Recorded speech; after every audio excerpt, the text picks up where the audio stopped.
Es cierto que Condorito representa una visión que tenemos del roto chileno, pero es una visión influida en buena medida por el arquetipo del trickster. ¿O no nos recuerda Condorito a otros personajes muy famosos?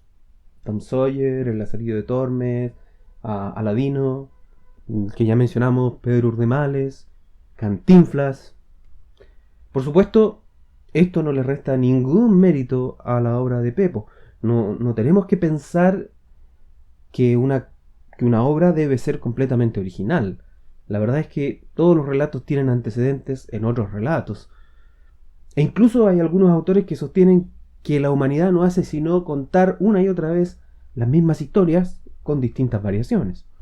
La obra de Pepo en realidad tiene el gran mérito de representar un personaje arquetípico con cualidades propias de un roto chileno.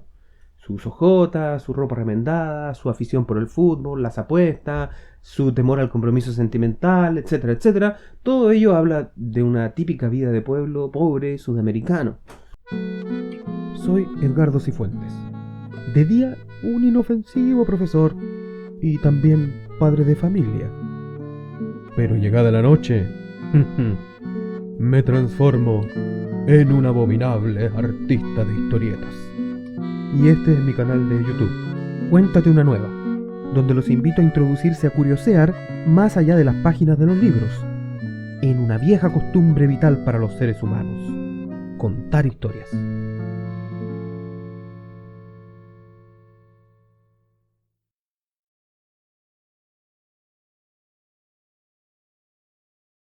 Otro aspecto relevante de Condorito es el universo en que sitúa a sus personajes.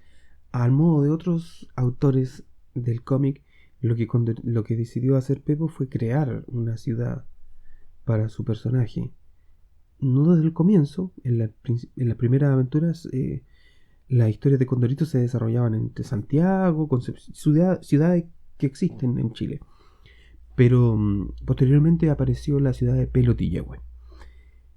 Lo mismo o algo parecido hizo Karl Barks con su personaje, o sea, con el desarrollo que le dio al Pato Donald, donde le creó la ciudad de Patolandia, y ahí no es cosa de crear un nombre de una ciudad, es que tú tienes que crear al mismo tiempo instituciones, instancias que se den en esa ciudad. Por ejemplo, en el mundo del Pato Donald existen los castores, se llaman de distintas maneras, pero esta especie de club de scout en el que participan los sobrinos del Pato Donald.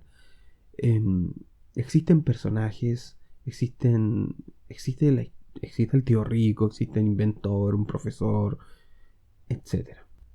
Lo mismo logró hacer Pepo con Condorito, ¿ya? Al crearle un rival, una novia, unos suegros que no lo quieren, un compadre que le presta ropa todo el tiempo.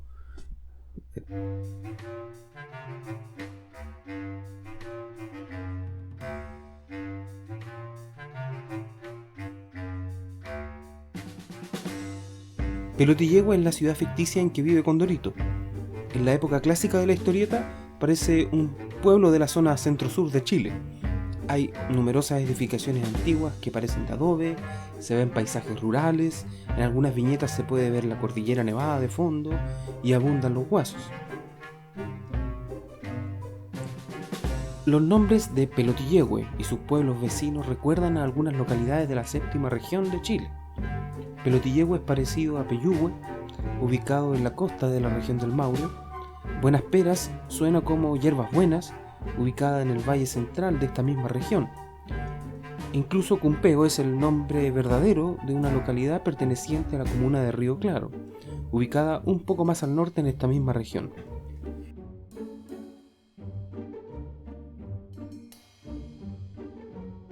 Y la arquitectura de estas ciudades también nos recuerda al Pelotillehue de la época clásica de Condorito.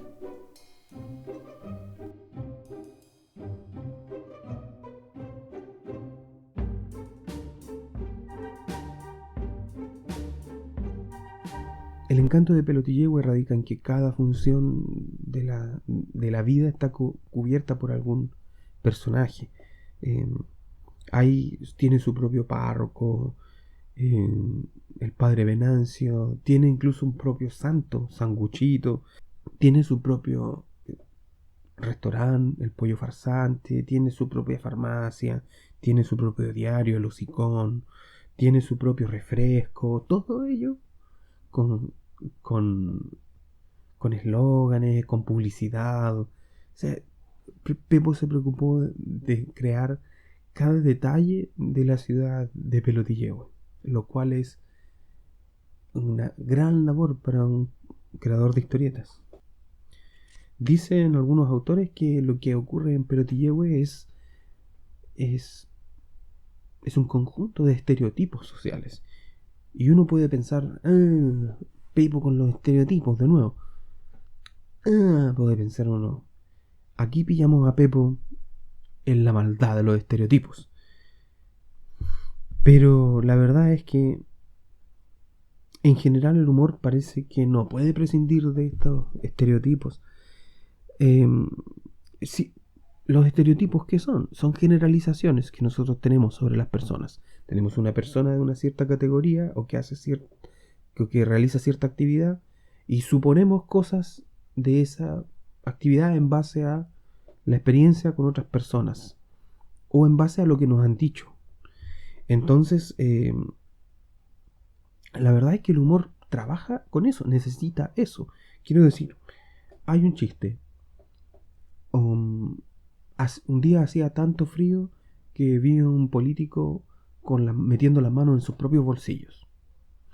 Evidentemente ese chiste parte de la base de un estereotipo, que es que los políticos roban o que le meten la mano al bolsillo a los demás. Bueno, si nosotros no compartiéramos ese estereotipo, que es una generalización, pero si no lo compartiéramos no nos podría dar risa ese chiste, ¿ya? Aparte de que yo no tengo gracia para contarlo, pero bueno. Incluso los estereotipos cumplen una función relevante cuando hacemos un chiste con un personaje que se aparta de los estereotipos. En esta tira de Mafalda, una señora conversa con ella esperando que se adecue a lo que ella piensa de una niña. Cuando Mafalda le pregunta si a ella le gustan los Beatles, rompe con esto las expectativas que tiene la señora de cómo es habitualmente una niña. El lector entonces celebra este rompimiento de expectativas, aunque él mismo, el lector, si conoce a Mafalda, no esperaría de ella comportamientos estereotípicos de una niña. Ahora, ¿por qué es gracioso que a Mafalda le gusten los Beatles? Porque rompe expectativas, ya sean las nuestras o las de los personajes. ¿Y por qué tenemos ciertas expectativas de algunos personajes? Porque tenemos estereotipos sobre ellos. Sin esos estereotipos, el efecto cómico se perdería.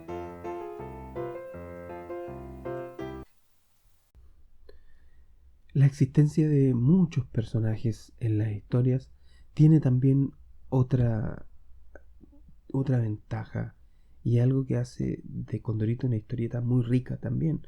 Es que al existir muchos personajes, también hay muchas posibles relaciones que se dan entre los personajes. Es decir, la relación entre Condorito y su compadre no es la misma que la relación entre Condorito y su suegra. Eso que parece obvio da lugar a que se puedan presentar un montón de situaciones humorísticas más. Es lo que pasa, por ejemplo, en El Chavo del Ocho, que cada personaje que un conjunto relativamente pequeño de personajes se dan unas ciertas relaciones que además nosotros las sabemos de memoria. O sea, sabemos qué sucede cuando el Chavo se encuentra con Don Ramón, sabemos qué sucede cuando el profesor Girafales se encuentra con Doña Florinda. Incluso tiene un parlamento que podríamos repetir de memoria. Profesor Girafales, Doña Florinda, qué milagro que viene por acá. Vino a traerle este humilde obsequio. Don Chuma siempre es desprendido con Condorito. Doña Treme siempre pretende encontrar un mejor yerno que Condorito. Don Quasimodo siempre busca librarse del yugo de su esposa, etc. Las historias humorísticas habitualmente lo que hacen es ponernos en una cierta situación en donde creemos que esta expectativa se va a romper, donde la realidad va a ser distinta, pero finalmente termina siendo igual. Y termina terminan diciéndonos que la vida es repetitiva. A veces uno piensa que lo repetitivo y lo predecible son enemigos del humor, pero en eso nuevamente estamos equivocados.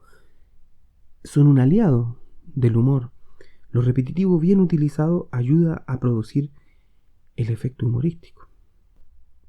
El filósofo Henry Bergson, en su libro, en un ensayo que se llama La risa, estudió este asunto, y una de las conclusiones que sacaba él es que el humor aparece precisamente cuando vemos cómo lo mecánico, lo repetitivo, se impone frente a lo que verdaderamente debiera ser lo humano, que es la voluntad, lo nuevo, el imperio de la voluntad del ser humano.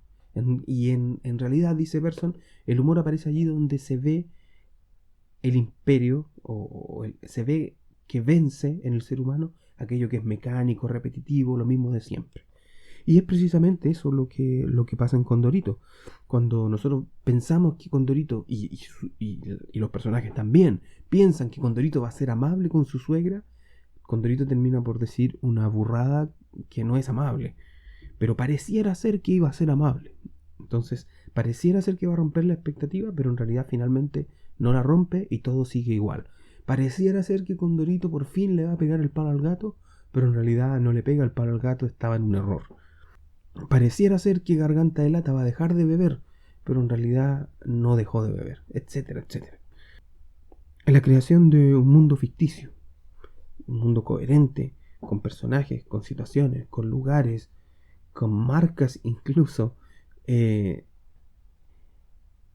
un trabajo muy difícil para un historietista, y es probablemente uno de los méritos más grandes de Pepo al construir Condorito. Condorito es una gran obra en este sentido y en muchos y en varios otros sentidos.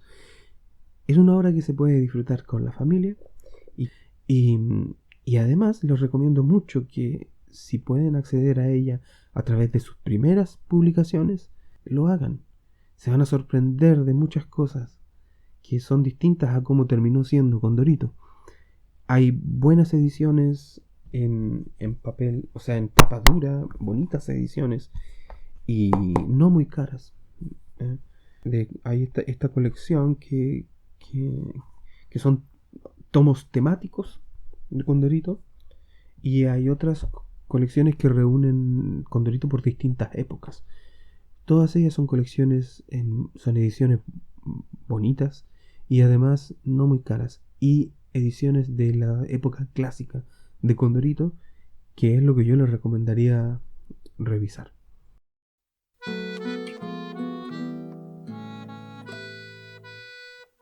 Con esto estamos cerrando este primer capítulo. Yo espero que haya quedado algo que les haya gustado, que sea interesante para ustedes y que los invite a seguirnos, los invite a activar las notificaciones para cuando tengamos videos nuevos y a recomendarnos a compartir estos videos en las redes sociales. Hasta una próxima entrega.